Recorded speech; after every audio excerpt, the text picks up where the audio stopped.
Okay? Yes. Om Namo Bhagavate Vasudevaya. Om Namo Bhagavate Vasudevaya. Om Namo Bhagavate Vasudevaya.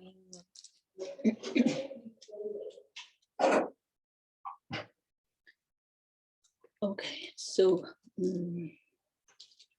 Sarva Sastrabdi Piyusha Sarva Vaikdika Sapkala Sarva Siddhanta Ratnabdya Sarva Lokika Drikprada. Translation goes, O Srimad Bhagavatam, O nectar churned from the ocean of all scriptures, you are the most prominent transcendental fruit of the Vedas and rich with the jewels of all conclusive truth. You grant spiritual vision to all the people of the world.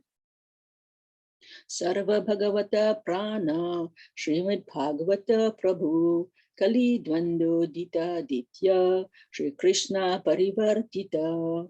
O life breath of the Vaishnava devotees, O Lord, you are the sun which has risen to dispel the darkness of Kali Yuga. You are actually the Lord Krishna who has returned among us. Paramananda Pataya Prema Varshi Akarsayate Sarvada Sarva Sevyaya Shri Krishnaya Namastume. O Srimad Bhagavatam, I offer my respectful obeisances unto you. By your recitation, one attains transcendental bliss. Because your syllables shower pure love of God upon the reader, you are always to be served by everyone, for you are an incarnation of Lord Shri Krishna. Mateka bandhu mat sangin, mat guru mat mahadana, man nistarakcha mat bhagya, mat ananda namastute. O Srimad Bhagavatam, O my only friends, O my companion, O my teacher, O my great wealth, O my deliverer, O my good fortune, O my bliss, I offer my respectful obeisances unto you. Asadu sadhu tadayin, ati Nishchito Uttaraka Hana Muncha Kadachin Mam Prana Hita Kantayospuraha. O Srimad Bhagavatam, O bestower of saintliness to the unsaintly, O uplifter of the most fallen, please don't ever leave me. Please manifest yourself in my heart and in my throat, accompanied by pure love of Krishna. Narayanam namaskritya naram chaiva narottamam devim saraswati vyasam tato jayamudiraye.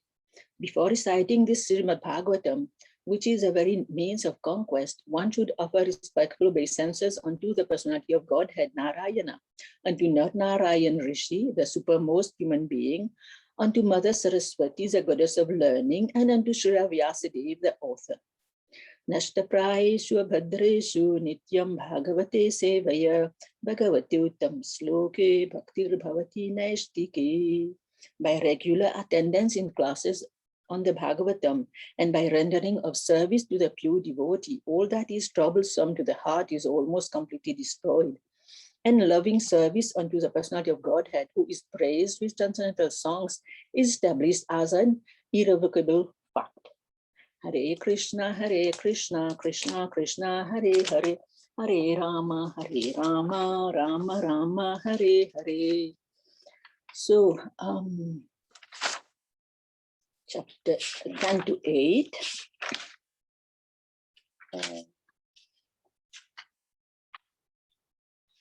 Yes, Canto 8.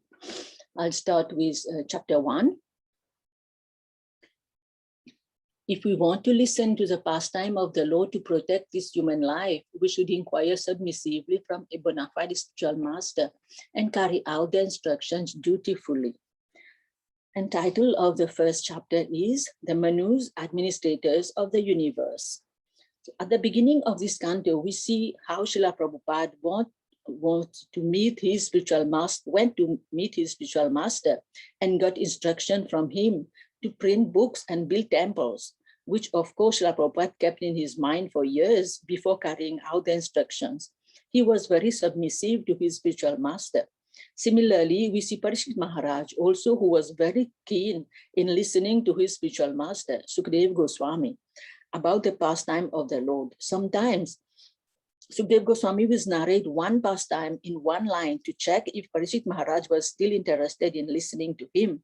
But Parikshit Maharaj would submissively request Sukadeva Goswami to elaborate the particular pastime. In chapter 2, we are all living in the delusion that our wealth and family members will save us at time of danger, but actually only the Supreme Personality of Godhead can rescue us at all times. The title is The Elephant Gajendra's Crisis. The king of Elephant Gajendra had many wives, children, friends, and well-wishers. He was so powerful that even the Trikuta mountain would tremble when he roamed around. All big animals would hide when he was out. When he was attacked by a crocodile in a lake, he thought he would be able to free himself, but he was mistaken. Even though everyone present there tried their best to rescue him, they all failed. He struggled for a very long time. Thus he became weak. When there was no option to call out from, then he called for the Lord, who came to rescue him.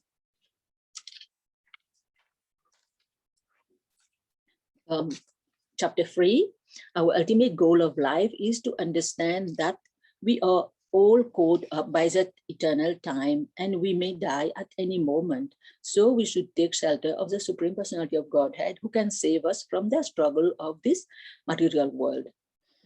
The title is Gajendra's Prayer to Surrender. In our daily life, we hear of so many people passing away, yet we think that we will go on living in this material world, which is temporary. But this is only a delusion, and we should realize that our turn will come soon. And death is not the end. It should be seen as a beginning, because if we don't take shelter of the lotus feet of the Supreme Personality of Godhead, we will have to come back to this material world where we will repeatedly take birth, go through old age, disease, and die again. As Sankaracharya said, Punarapi jananam, punarapi maranam, punarapi janani jatare sayanam. Iha samsara bahudukatara, kripa kiye para Pahimurari. Again and again one is born, again and again one dies, and again one sleeps in the mother's womb. Please help me to cross this limitless sea of life, which is uncrossable without your mercy, my Lord. And this is from Bhaja Govinda, that I just said, Shankaracharya Sanghyasam. Okay, chapter 4. If ever we are cursed by great personalities, we should accept. It should be accepted as blessings in disguise, because at the end, the outcome are very beneficial. The title is Gajendra Returns to the Spiritual World. So both King Indradumya and King Huhu got cursed by great personalities like Agastya Rishi and Devala Rishi to get bodies of animals, which must have been very painful for both kings. But these troublesome situations were not forever. Even though both the elephants and the crocodile were enjoying their respective lives in their own ways, yet the Lord never forgot them. When the crocodile held the foot of the elephant Gajendra, he remembered the prayers which he used to offer to the Lord in his past life. Thus the Lord appeared and liberated both of them, providing them with spiritual bodies similar to himself. Chapter 5. In this material world, possessing too much wealth is risky, because one may become puffed up and may not care about others. Thus one may commit offenses and may fall down. And the title is The Demigods Appeal to the Lord for Protection. In this chapter, we see how Indra got cursed by Durvasa Muni, who offered him a garland, and Indra, not respecting the garland, by putting it around the neck of his elephant carrier. The animal, not knowing the value of the garland, put it between his legs and crushed it. The demigods were already being troubled by the demons, and now the curse added more grief to them. So all of them went to Lord Brahma, who took them to Lord Vishnu at the Svetadvipa. they all offered prayers to Shirodakshaya Vishnu.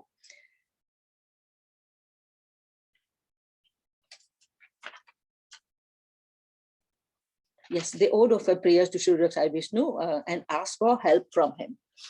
And then we come to chapter 6. It is nice to welcome others to our place, even if they are not our friends. We should know their intention as it could be for our own good. So the title is The Demigods and Demons Declared a Truce. Being very pleased by their prayers, Lord Vishnu appeared before the demigods. He advised them to make an agreement with the demons. Both parties agreed to churn the ocean of milk as advised by the Lord. The Mandara mountain was used as rod and the serpent Vasuki was used as a rope for churning. But while carrying the mountain to the ocean, both parties got crushed under the heavy weight of the mountain. The Lord appeared and revived them and carried the mountain on the Garuda's back to the ocean. Then Garuda was asked to leave the place because Vasuki would not come as he feared to be eaten by Garuda. The Lord also told the demigods that many valuable objects would come out of the churning alongside the nectar. There would also be the poison. Chapter 7. At times we are not happy with what comes our way, thinking that the grass is greener on the other side, but the Lord has his own plans for us. The title is Lord Shiva saved the universe by drinking poison.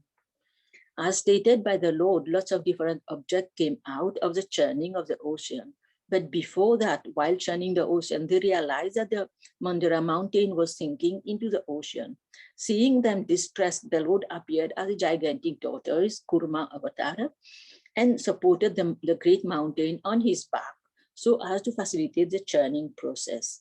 All the aquatics were disturbed and came to the surface. The churning first produced a fiercely dangerous poison, which was uncontrollable and which was spreading in all directions. The Lord himself, along with the demigods, approached Lord Shiva and requested him to consume the poison. The merciful Lord Shiva drank the poison for the benefit of humanity. In Ramayana, it is stated that Lord Shiva realized that his worshipable Lord Ram resides in his heart. He held the poison in his throat so as not to disturb the Lord in his heart. Thus he is known as Nilakant, as the poison made his throat blue.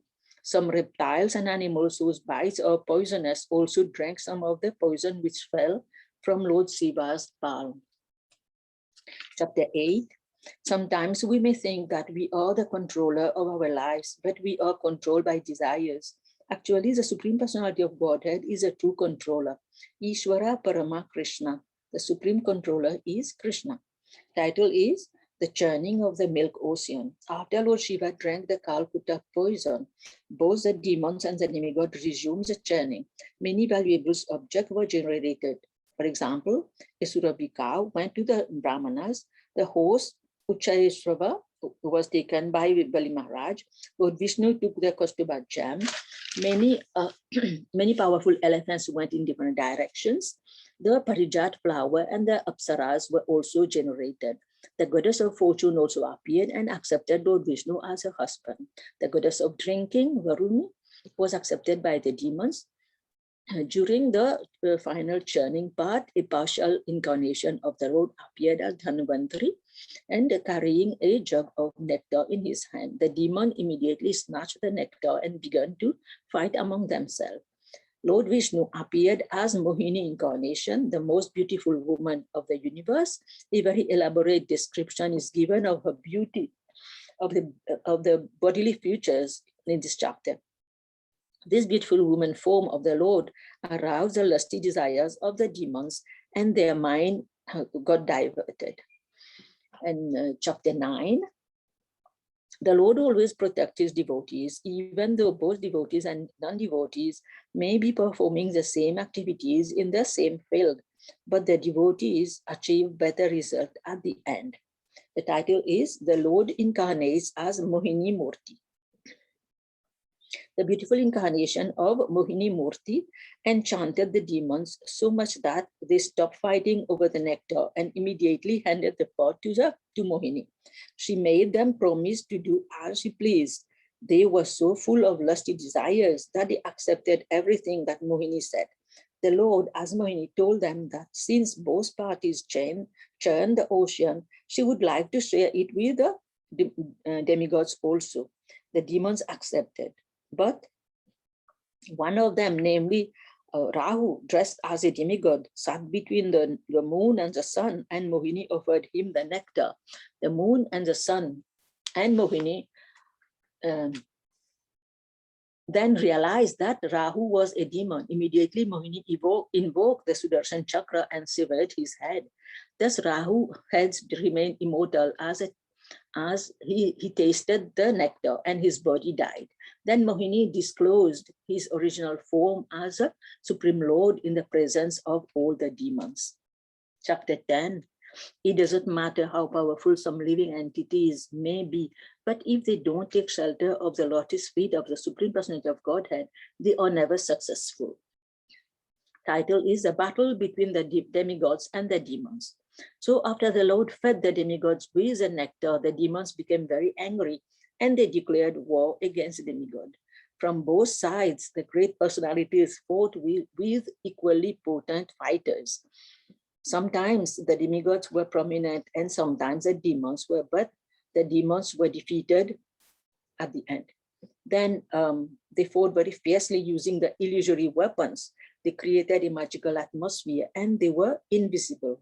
Thus, they killed many demigods' soldiers. Not being able to counteract the activities of the demons, the demigods meditated upon the Supreme Personality of Godhead, who immediately appeared. Also, the demons' spiritual master, Sukracharya, brought some of the demons who were killed back to life. The Supreme Lord killed them again. Chapter 11. Everyone is struggling to exist in this battlefield of life, thinking of power only, but no one is independent, since everyone is subject to the material nature. The title is King Indra Annihilates the Demons. Since the Lord helped the demigods, they again became very powerful, and with renewed energy, they fought the demons again. Narad Muni, being very compassionate to the demons, forbade the demigods from killing them. Sukracharya renewed the lives of all the demons by his mystic power. Here it is explained how Bali Maharaj and Lord Indra fought vigorously to each other and speaking words of wisdom at the same time. At some point, Indra's thunderbolt was of no use. When he meditated, he heard that no dry or moist weapon could kill the famous demons Namuchi. So he used a foam weapon to kill him. When Lord Brahma saw that the demons were going to be annihilated by Indra, he sent Narad Muni to stop the fight. Then he instructed the demons to take the chief Bali Maharaj with the remaining soldiers to the Astagri hill, where Sukracharya brought them back to life by his own mantra known as a Sanjeevani. Chapter 12. To be freed from the dualities of material desires, one needs to simply engage in the transcendental loving service of the Lord without any personal desire for sense gratification. The title is A Mohini Murti Incarnation Bewildered Lord Shiva. When Lord Shiva heard about the Lord taking the form of a beautiful woman, he wanted to see that form. So he went to the Lord and offered him nice prayers. The Lord, who is so merciful, always fulfills the desires of his devotees. The Lord then showed Lord Shiva his Mohini Murti form, which enchanted him. Although the Lord had warned Lord Shiva that he could be captivated by that form, Lord Shiva became so mad after that woman form of Lord Vishnu that he did not even care for his wife Bhavani and approached the Mohini Murti, who ran away. Lord Shiva followed her and caught her by her braid and embraced her. She freed herself from Lord Shiva and was roaming around lakes, rivers, mountains, forests, gardens, and even where great sages lived. Finally, when Lord Shiva discharged semen, he realized how he was victimized by the illusion created by the Supreme Lord. But Lord Shiva was not agitated. So the Lord resumed his original form and blessed Lord Shiva. Here we can see that the Mohini Murti dragged Lord Shiva to so many places, especially where the great sages lived. That was to instruct them that if Lord Shiva could become mad after a beautiful woman, they should not think themselves free, but should remain extremely cautious about beautiful women. Chapter 13, many people use different kinds of yoga practices to achieve some success in life, but all these are temporary. Our ultimate goal should be to attain the favor of the Lord. The title is Description of Future Manus. In this chapter, mostly the description of the Manus are given. Also the names of each Manu is explained, as well as the details of their progenitors and their names. The appearance of Lord Vamanadev and his activities are mentioned herein. He was a dwarf son of Aditi and Kashyap Muni. He asked Bali Maharaj for 3 steps of land, and when Bali Maharaj promised to fulfill his desires, he expanded himself. First step, he measured the whole sky, and second step, he measured the earth. Then he asked Bali Maharaj about the third step. Bali Maharaj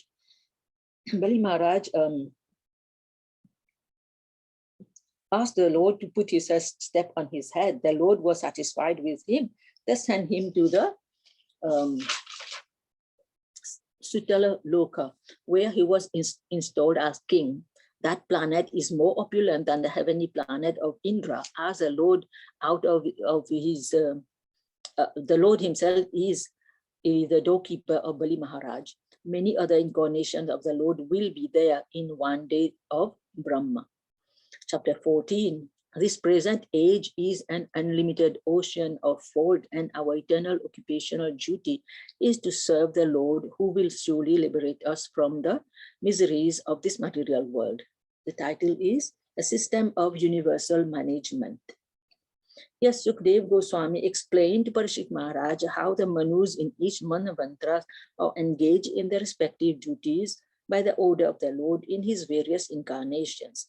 Thus, the rulers of the world executed the orders in the line of the Parampara system.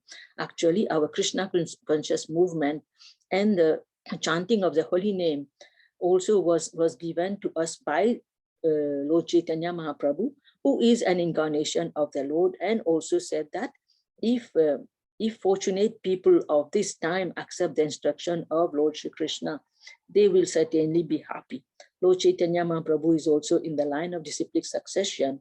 So is our dear Srila Prabhupada, by whose mercy today we have so many books which have been translated into English language to facilitate us to read and understand about the Srila Prabhupada and Supreme Personality of Godhead, who is Lord Shri Krishna. Chapter 15, if one pleases the spiritual master, one can become very opulent, but if one desires disrespect one's spiritual master and disregard his instructions, one definitely loses all opulences. The title is Bali Maharaj Conquers the Heavenly Planets.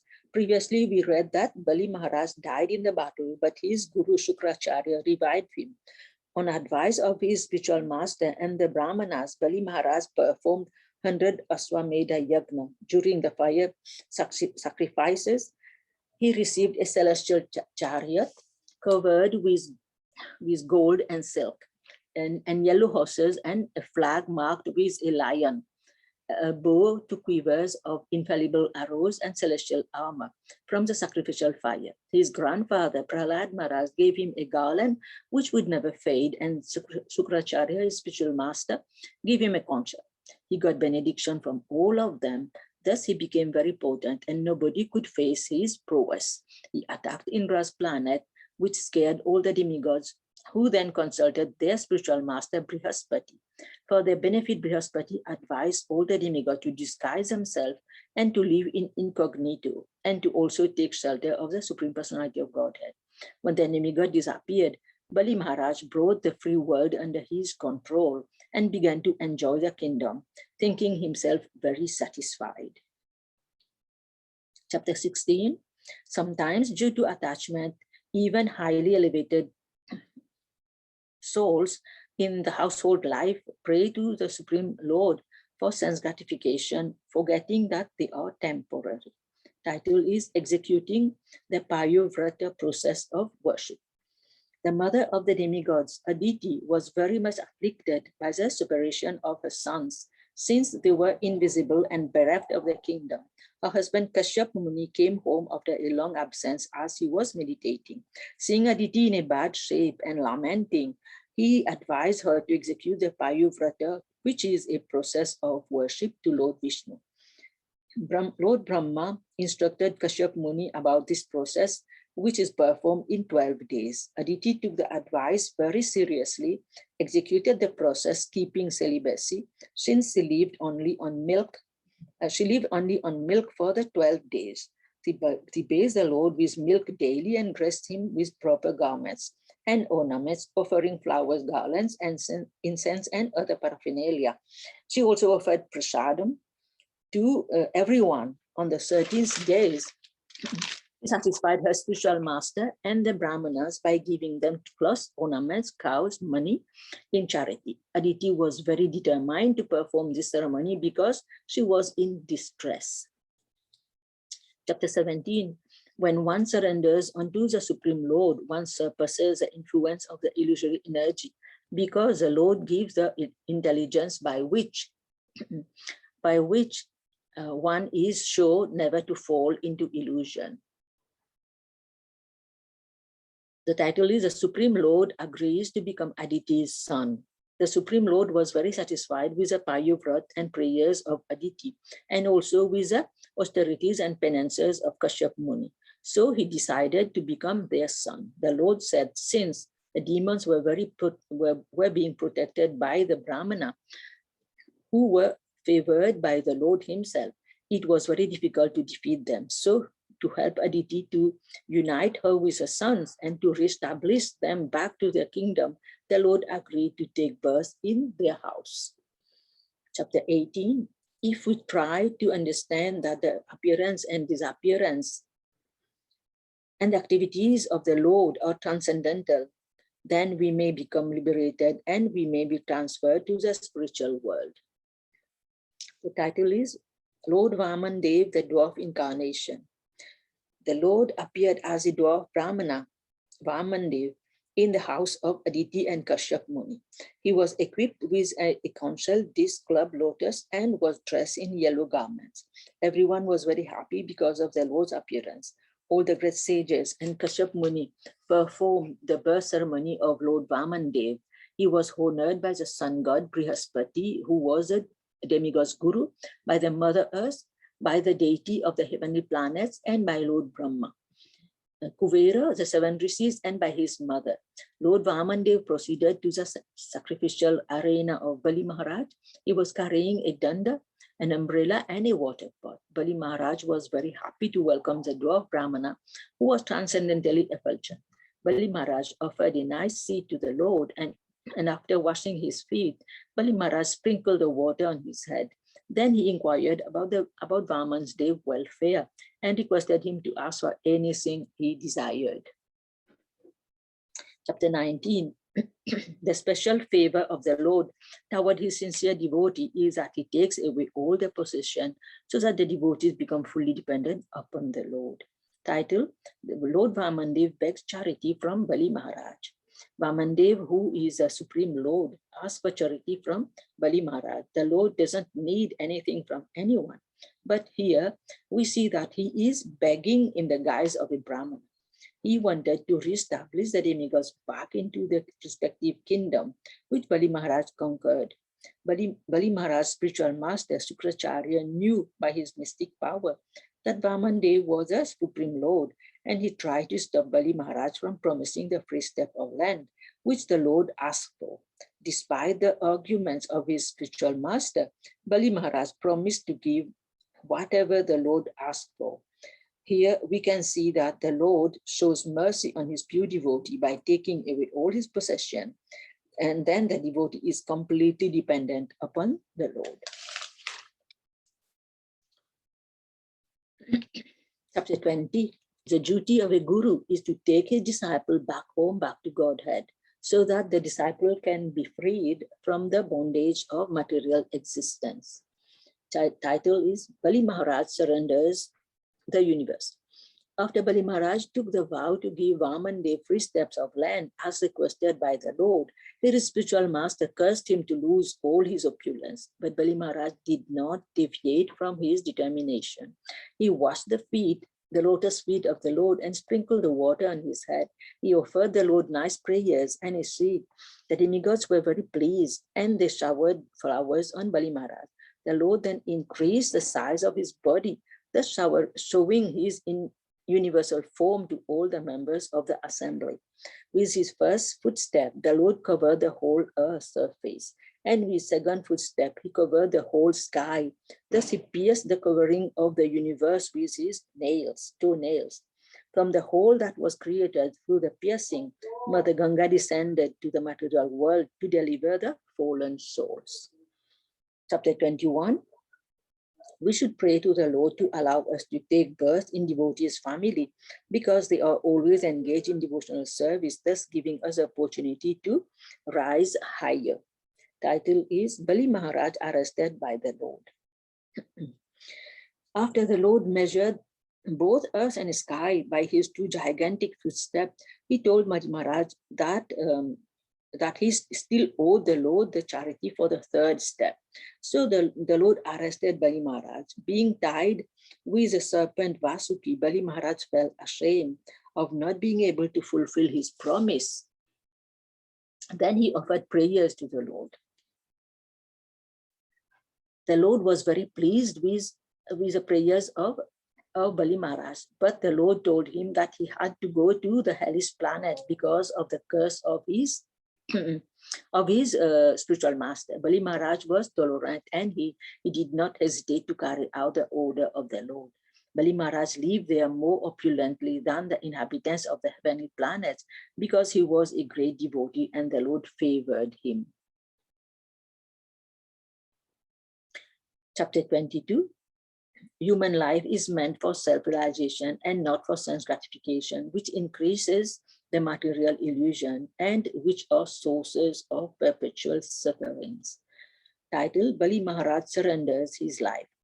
When Bali Maharaj was bound due to not being able to honor his vow of giving free step of land, he asked the Lord, who was greater, the donor or the donation?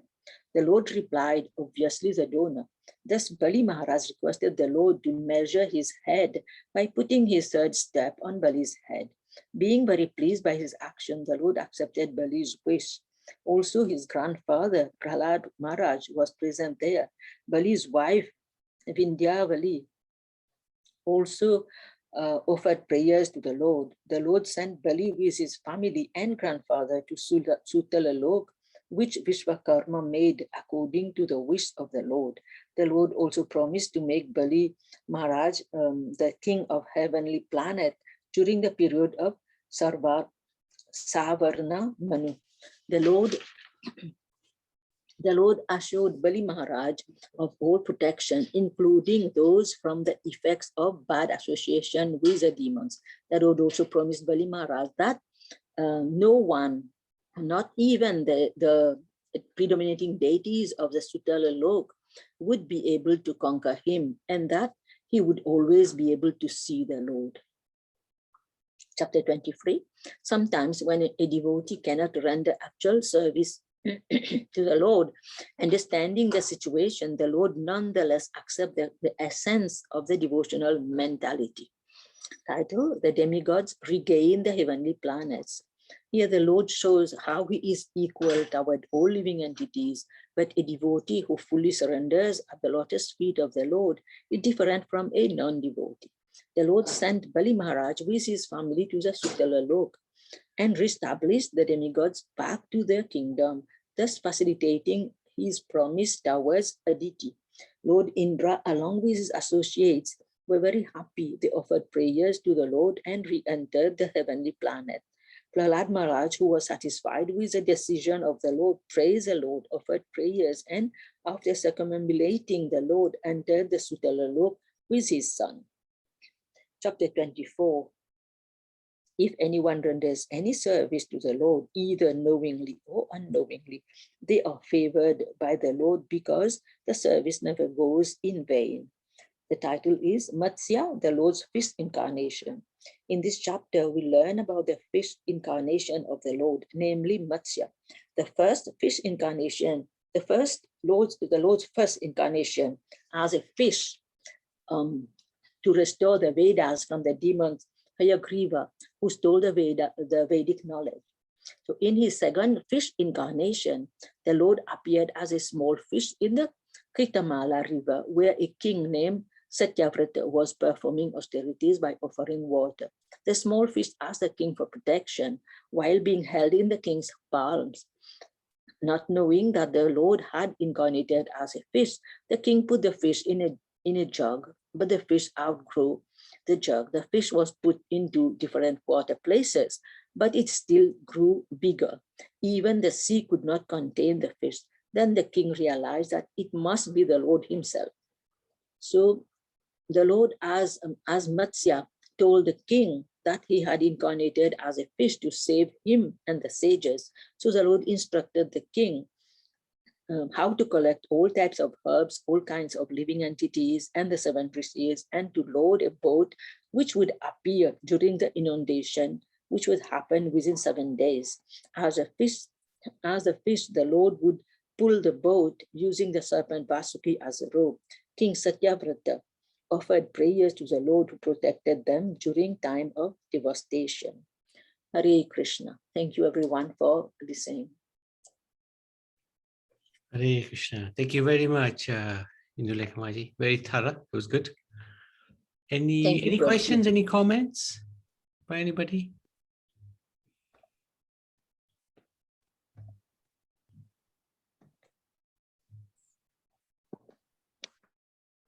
Well done, Induleka Mataji. Thank you. Thank you for your appreciation. I would like to say something here. So please forgive me, everyone, because as you know, we are in the process of moving and it's a bit tight for me to continue. I would very much like to, I would try my best. I will send the lessons, but if I'm not there, please someone can read. And then the little notes that I make out of it, I don't think I'll be able to do. As soon as I get the opportunity, I'm packing all my books also. So I will do whatever I can. And once I settle back, I will be back to the class as normal, but it will be very early for me. It will be like 7 o'clock in the morning. Yeah. And I will do my best to join maybe in the later classes. And I will try to send the lesson somebody else can read, or if someone else want to start doing it, that will be nice as well. But I don't want to lose my habits of reading. Yes, so, good attitude. Yes, because while reading, then I can find the lesson, I can find those, but I can still do it. I can send if somebody is willing to read, or if someone want to do it, they can do it. I will do it simultaneously. And so thank you very much, everyone, for listening to me, for putting up with my nonsense sometime. So yes, I'm not sure if I'll be able to regularly attend classes, but I will attend as much as I can. I know, absolutely. Hopefully you will continue. Thank you. Thank you, everyone. Yeah. Hare Krishna. Okay. Hare Krishna. Thank you. Thank you, Mataji. Hare Krishna.